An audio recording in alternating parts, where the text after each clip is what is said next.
Amados irmãos, conforme nosso pastor nos orienta, nós gostaríamos de trazer uma palavra da parte de Deus para o coração da igreja nesta noite.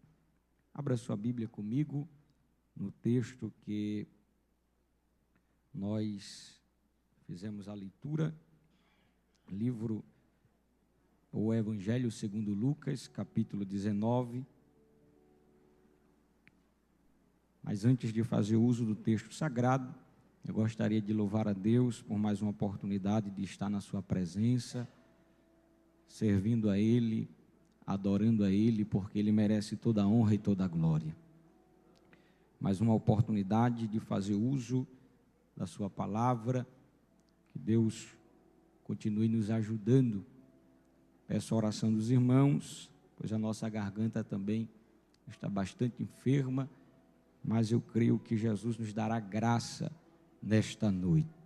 Quero louvar a Deus também pela vida do nosso pastor presidente, nosso Francisco Técio, nosso pastor Francisco Técio, este homem de Deus, juntamente com a sua família, nossa irmã Sandra, de nos conceder esta oportunidade de estar com os irmãos nesta noite, trazendo uma palavra da parte de Deus.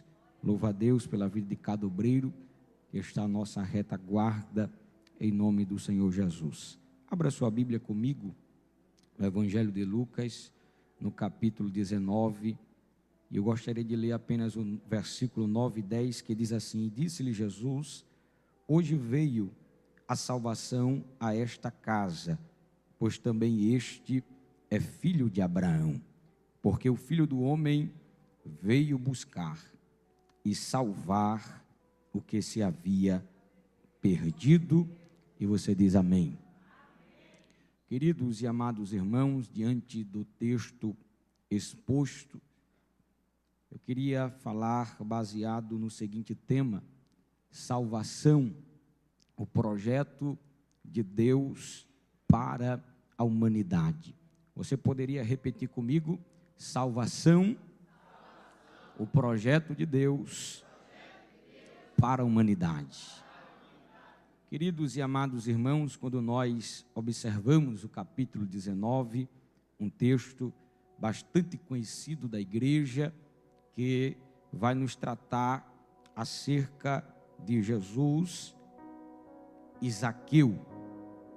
O interessante é que no capítulo 19, a Bíblia nos diz que Jesus, durante seu ministério terreno, estava entrando em Jericó, e a Bíblia faz questão de dizer que ele ia passando. Jericó ficava a 24 quilômetros a nordeste de Jerusalém, a 9 quilômetros a oeste do Jordão e 11 quilômetros do Mar Morto, que ficava a 240 metros abaixo do mar. O interessante é que Jericó, ele possuía uma importante polo de produção de palmeiras e bosques de bálsamo. O interessante é que Jesus, a Bíblia nos diz no capítulo 19, a partir do versículo 1, que Jesus ia entrando em Jericó. E quando Jesus está entrando em Jericó, a Bíblia nos diz a partir do versículo 2, se você puder deixar a sua Bíblia aberta, a Bíblia diz que ali havia um homem chamado Zaqueu. Zaqueu vem do hebraico Zacá, que significa puro, reto. No entanto, Jesus está entrando em Jericó e se depara com um homem chamado Zaqueu.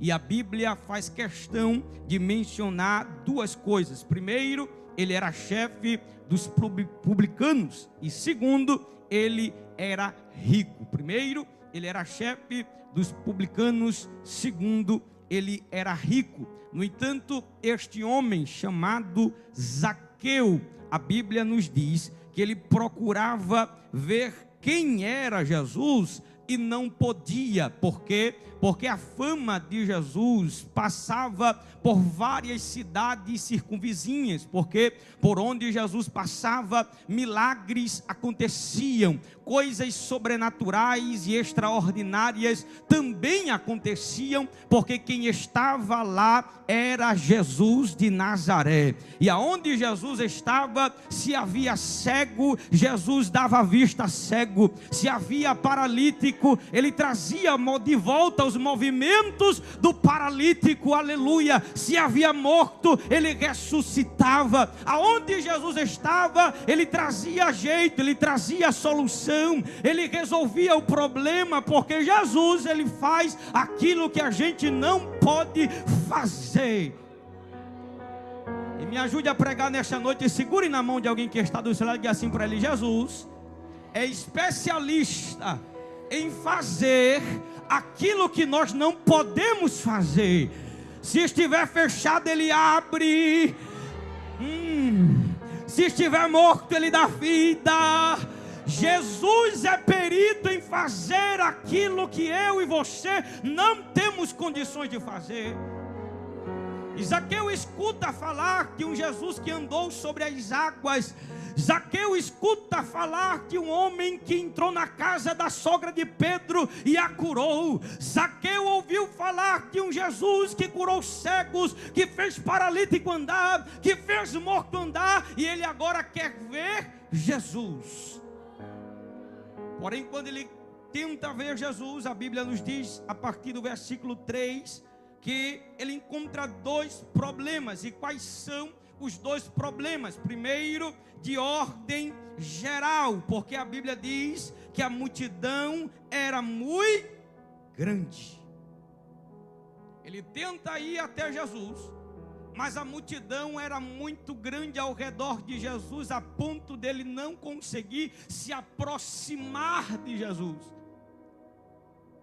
Mas o segundo ponto, ou problema que Zaqueu encontrou para ver Jesus, foi de ordem pessoal, porque a Bíblia diz no capítulo 19, a partir do versículo 3, que ele era de pequena estatura, ou seja, a multidão era muito grande ao redor de Jesus, e a sua estatura também não contribuía ou não ajudava para ele ver Jesus. Mas o interessante é que no versículo 4, Zaqueu não desistiu, Zaqueu não cruzou os braços, Zaqueu não voltou atrás. A Bíblia diz que correndo adiante, subiu a uma figueira brava para o ver. Agora olhe para duas ou três pessoas e diga assim para ele: qual é o teu problema nesta noite? Porque tem gente que desiste no primeiro empecilho, tem gente que volta atrás na primeira oportunidade que dá errado, mas Zaqueu disse: não, a multidão é grande, eu posso ser baixinho, eu posso não ter estrutura, mas hoje eu vou ver Jesus de Nazaré. Aleluia! O interessante é que antes de Zaqueu ver Jesus, Jesus já estava vendo Zaqueu. Eu vou repetir porque você não entendeu a mensagem de Deus nesta noite. Zaqueu queria ver Jesus, mas Jesus já estava olhando Zaqueu de longe, porque a Bíblia diz no versículo 5: e quando Jesus chegou àquele lugar, olhando para cima, viu e disse-lhe: desce, Zaqueu, depressa, porque hoje convém pousar em tua casa. Aí eu lhe pergunto: quem foi que disse o nome de Zaqueu a Jesus? Quem foi que disse que Zaqueu estava em cima da figueira brava? Porque a Bíblia é bem clara no Evangelho de João, dizendo que não fomos nós que o escolhemos, mas foi Ele quem nos escolheu. Zaqueu queria ver Jesus, mas Jesus já estava olhando para ele. Diga para duas ou três pessoas: não era nem para você estar aqui, não era nem para você estar aqui, mas Jesus de Nazaré, Ele foi aonde ninguém foi, Ele nos encontrou e nos fez uma nova criatura.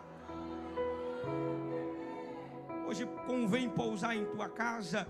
E diz a Bíblia no versículo 6 que Zaqueu desceu depressa e recebeu Jesus com júbilo, porque onde Jesus está não existe tristeza, só existe alegria. Jesus está na casa, e se está na casa tem que haver alegria. Crente salvo, que tem convicção que vai morar no céu, ele tem alegria no coração, porque a Bíblia diz que o coração alegre aformoseia o rosto.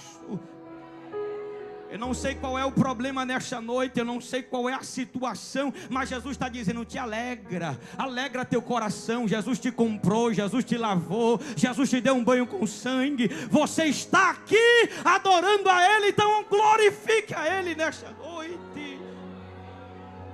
Porque às vezes a gente vem para a igreja pulso, amarrado, mas Jesus está dizendo: alegra teu coração. Porque Ele chegou com salvação na tua casa. E você que está me ouvindo nesta noite, se alguém ainda na tua casa não foi salvo, se prepare, porque Jesus vai entrar com salvação dentro da tua casa. Vai haver salvação, porque Jesus ainda marca encontro. Jesus ainda marca encontro. Jesus ainda marca encontro. Jesus ainda faz. Você crê nesta palavra nesta noite? É Jesus quem faz. Aleluia. O interessante é que Jesus entra na casa de Zaqueu, e diz a Bíblia que no versículo 9, Jesus diz: e hoje veio salvação a esta casa, porque este também é filho de Abraão. É aqui que eu quero pregar, porque o termo salvação deriva do grego sotéria, que significa libertação ou preservação, porque o desejo do diabo é que nós morramos em nossos pecados e que sejamos escravizados e destruídos na ira futura. Mas o desejo de Deus é o oposto, porque o desejo de Deus é salvar, libertar e preservar o pecador da ira futura. Aleluia. Salvação, quer no Antigo, quer no Novo Testamento, aponta para a libertação, livramento e preservação de um perigo eminente. E com muita propriedade podemos afirmar que todo projeto de salvação originou-se em Deus. Sem Deus não há salvação, sem Deus não há livramento, sem Deus não há preservação. E com muita propriedade eu posso aqui afirmar que em nenhum momento Deus esteve pressionado a resgatar o homem após a queda em Gênesis 3. Porque a Bíblia diz em Gênesis 3 que o homem pecou, mas em nenhum momento Deus sentiu-se pressionado, aleluia, para salvar um homem, mas de forma voluntária. A Bíblia diz que Deus concedeu ao homem seu favor, mesmo sem merecermos, pois está escrito em Romanos capítulo 5, versículo 8, que Deus prova seu amor para conosco em Cristo Jesus, que morreu por nós, ainda sendo pecadores. Agora diga para 2 ou 3 pessoas: você não merecia, mas mesmo sem merecer, Ele morreu em nosso lugar. A cruz era minha, a cruz era nossa, aleluia, mas Ele morreu na cruz do Calvário para nos dar vida e vida com abundância. Você está aqui porque Ele morreu em nosso lugar. Mas o interessante é que existe no homem a necessidade de salvação. E já diz um certo pensador que dentro do homem existe um vazio que é do tamanho de Deus. Que nada neste mundo pode preencher a não ser Jesus. Você pode procurar o que você quiser, mas nada vai preencher essa lacuna dentro da sua alma. Só Jesus de Nazaré, porque Ele mesmo disse que é o caminho, a verdade e a vida, e ninguém vai ao Pai se não for por Ele. Porque o bebê, ao nascer mesmo em sua inocência, Ele desconhece a realidade de que possui em seu DNA o pecado herdado de Adão, porque todos os homens, ao nascerem, recebem um carimbo de pecador estampado em si. Paulo, ele confirma isso dizendo que todos pecaram e foram destituídos da glória de Deus. É por isso que necessitamos do perdão que só Jesus pode oferecer. Não adianta procurar qualquer outro caminho, porque tudo é atalho. O único caminho é Jesus. Tem muita gente procurando atalho para satisfazer seu ego, para satisfazer sua vontade, mas o único caminho que leva para o céu é Jesus de Nazaré. Não tem Maria, não tem Alá, não tem Buda, não tem João, não tem Pedro. É Jesus de Nazaré. É Ele quem liberta, é Ele quem liberta, é Ele quem liberta. Você pode adorá-lo nesta noite, porque Ele merece toda a honra, toda a glória e toda a exaltação. Foi Ele quem morreu na cruz do Calvário em nosso lugar. Aleluia. Mas precisamos entender algumas coisas. Primeiro, a salvação, ela foi planejada desde a eternidade, porque o plano da salvação é tão eterno quanto o próprio Deus. Na queda do homem no Éden, Deus, ele não foi pego de surpresa. E tem mais, Deus não precisou usar plano B, pois o plano da salvação já estava previsto desde a fundação do mundo. Porque em sua presciência, Deus, Ele sabe de todos os acontecimentos antecipadamente, porque toda a história da humanidade é como um livro escrito por Deus, onde Ele sabe o que acontecerá desde o primeiro ao último capítulo. Ele sabe de tudo. Ele sabe de tudo. Ele sabe de tudo. Ele sabe de tudo. Ele sabe de tudo, porque está escrito no Salmos 139, verso 4: sem que haja uma palavra em minha língua, ó Senhor, tu me conheces, tu conheces. Ele sabe teus pensamentos, Ele conhece, aleluia, o teu interior por dentro e por fora. Ele te conhece melhor do que você mesmo. Ele sabe o que você precisa. Ele sabe o que você está passando. E eu não sei nessa noite qual é a tua necessidade, mas Ele é aquilo que nós precisamos. Porque se estivermos perdidos, Ele é o caminho. Se estivermos com sede, Ele é a água. Se estivermos perdidos, Ele é o caminho. Se estivermos mortos, Ele é a vida. E ninguém vai ao Pai se não for por Jesus de Nazaré. Diga para 2 ou 3 pessoas: se Jesus não fizer, ninguém faz. Aleluia. Se Jesus não fizer, não tem medicina, não tem advogado, não tem juiz, não tem prefeito, não tem governador, não tem presidente, porque quem faz é Ele, quem pode é Ele, quem tem é Ele. E Ele não dá a sua glória a ninguém. A glória é dEle, a honra é dEle, tudo é para Ele, para todo sempre. Te queimando a laboração. Deus está trabalhando nesta noite na tua vida. Nesta noite recebe esta palavra profética da parte de Deus. Deus está mudando a situação. Te queimando a laboração.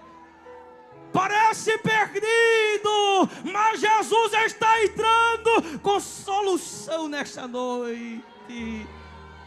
Tem salvação na tua casa.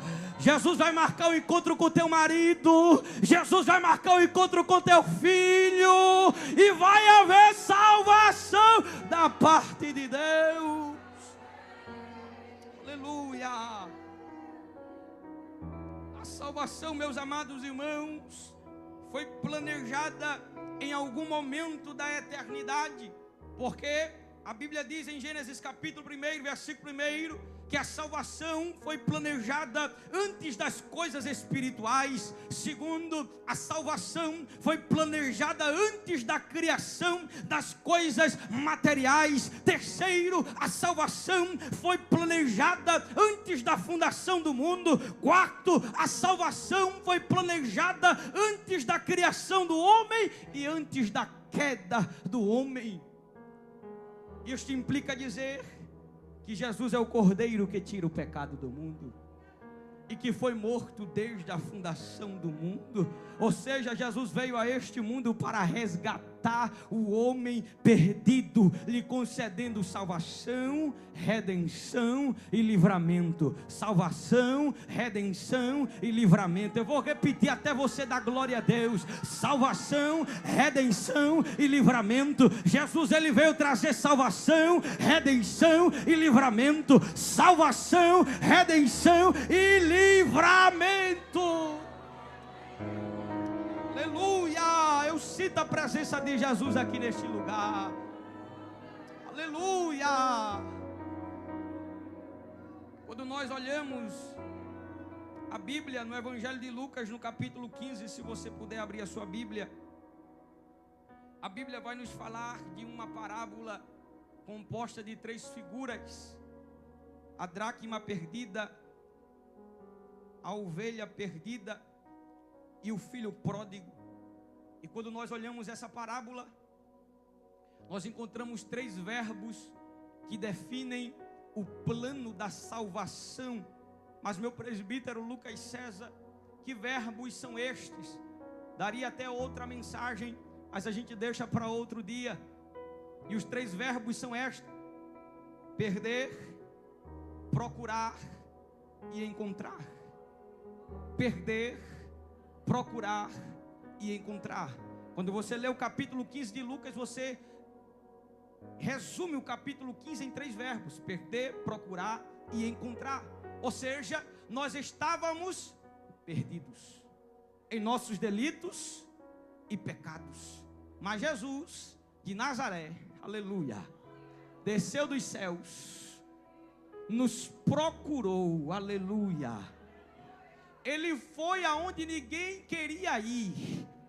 Ele entrou dentro dos bares, ele entrou dentro das boates, ele foi dentro dos prostíbulos, ele foi nas vielas, ele foi aonde ninguém queria ir e nos alcançou, nos encontrou, trouxe salvação. Só quem foi encontrado por Jesus dessa noite, você estava perdido, mas foi encontrado. Se eu fosse você, já estaria com a mão lá no 3º andar, glorificando a Ele, porque Ele merece toda a honra e toda a glória. Foi Ele quem nos salvou, foi Ele quem nos encontrou, foi Ele quem nos resgatou. Aleluia! Aleluia! Segundo, a salvação é o resgate do perdido, porque no versículo 10 do capítulo 19 de Lucas, Jesus diz o seguinte: que veio buscar e salvar o que se havia. Esta declaração de Jesus nos ensina 3 verdades. Primeiro, Jesus veio buscar o que se havia perdido. E segundo Strong, no grego o termo buscar é setel, que significa procurar a fim de encontrar. Quando Jesus ele sai para procurar, ele encontra. Quando Jesus ele entra com salvação. E assim como Deus foi buscar Adão no Éden e em busca de Israel para trazê-lo para si, Jesus também veio buscar a todos que estão cansados e oprimidos, pois Ele tem alívio para a nossa alma. Quantos estão aprisionados? Quantos estão ansiosos, passando por processos depressivos? Mas Jesus diz assim: vinde a mim, vinde a mim, vinde a mim, vinde a mim, todos que estão cansados e oprimidos, e eu vos aliviarei, porque só encontraremos alívio em Jesus, só encontraremos paz em Jesus, só encontraremos alegria em Jesus, só encontraremos salvação em Jesus de Nazaré. Você crê que nesta noite Jesus ele está entrando na tua casa? Tem gente que está tomando até remédio para dormir, mas foi até hoje, foi até hoje, foi até hoje, foi até hoje, em nome de Jesus. Recebe alívio, recebe refrigério da parte de Deus, recebe alegria nesta noite. Aleluia. Segunda verdade, Jesus veio salvar o que se havia perdido. Primeiro ele veio buscar, segundo ele veio salvar. E segundo Strong, no grego a palavra salvar é sozo, preservar alguém que está em um perigo eminente, livrar das penalidades do julgamento messiânico. Ou seja, Jesus é a resposta de Deus para o problema do pecador e o resgate do ser humano. Sabe o que a humanidade precisa? Não precisa de tecnologia, a humanidade não precisa de coisas, não, a humanidade precisa de Jesus. A humanidade precisa de Jesus, o Brasil precisa de Jesus, a nossa casa precisa de Jesus.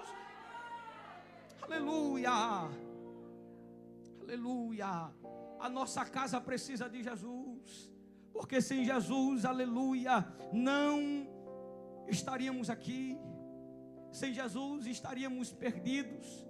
Sem Jesus estaríamos, aleluia, fadados ao fracasso. Mas Jesus nos buscou, nos encontrou. E a Bíblia diz em João capítulo 3, versículo 18: quem crê nele não é condenado, mas quem não crê já está condenado. Agora me permita fazer isso aqui. Diga para alguém que está do outro lado: tu crê ou tu não crê? Aleluia. Tu crê ou não crê? Porque crente salvo, liberto, que tem convicção que vai morar no céu, ele crê. Ele crê que foi salvo e está aguardando o arrebatamento da igreja. Aleluia. E a terceira e última verdade para a gente correr para o fim é que o homem está perdido. Isto é uma verdade.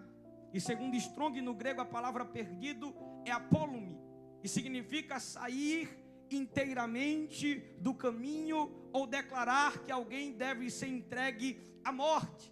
Esta é a realidade em que o homem se encontra fora do caminho estabelecido por Deus, e por isso se encontra em ruínas, prestes a ser destruído. Mas no Calvário, Jesus não morreu apenas por Lucas César, Jesus não morreu apenas por um ou por outro. A Bíblia diz que Jesus morreu por todos nós, sem exceção, e na condição de pecador. Nós necessitamos de salvação, porque somos culpados perante a lei de Deus, porque segundo, o homem está morto espiritualmente, e terceiro, porque está na condição de escravo do pecado. Aí eu lhe digo, Jesus poderia ter matado Adão e Eva, sim ou não? Mas ele não matou, ele deu mais uma oportunidade. Você crê que Deus é Deus de oportunidades? Deus deixou vivo, porque se ele matasse, ele faria o desejo do diabo. Tu pecaste, mas da semente da mulher. Aleluia. Alguém está dizendo nesta noite: meu Deus, faz tanto tempo que eu estou afastado da tua presença, faz tanto tempo, eu fiz tanta coisa errada. Jesus está dizendo: entrega teu caminho ao Senhor Jesus nesta noite, que Ele vai passar uma borracha no teu passado, porque o passado você não pode apagar, mas Jesus está dizendo: a partir de hoje eu posso escrever uma nova história, uma nova história. história. Jesus é Deus de novos começos, novas oportunidades. E nesta noite Ele está te dando mais uma oportunidade. Porque a Bíblia diz que na plenitude dos tempos, Deus enviou o seu Filho, nascido de mulher, nascido sobre a lei, para remir os que estavam debaixo da lei, a fim de recebermos a adoção de filhos. Jesus entrou na minha casa, Jesus entrou na sua casa, e hoje nós estamos aqui, você que está me ouvindo, aleluia. Jesus, Ele também quer entrar na tua casa. Ele entrou na casa de Zaqueu. Zaqueu estava todo desmantelado, me permita a expressão nesta noite, mas Jesus chegou com salvação, Jesus chegou com livramento, Jesus chegou com libertação, porque Jesus é perito, aleluia, em pegar o barro e fazer um vaso novo. Aleluia, aleluia, aleluia, aleluia. Se eu fosse você, já estaria se alegrando, dizendo: Deus, obrigado. Obrigado por entrar na minha casa. Obrigado, Jesus, por me tirar deste mundo. Obrigado, Jesus, por salvar meus filhos.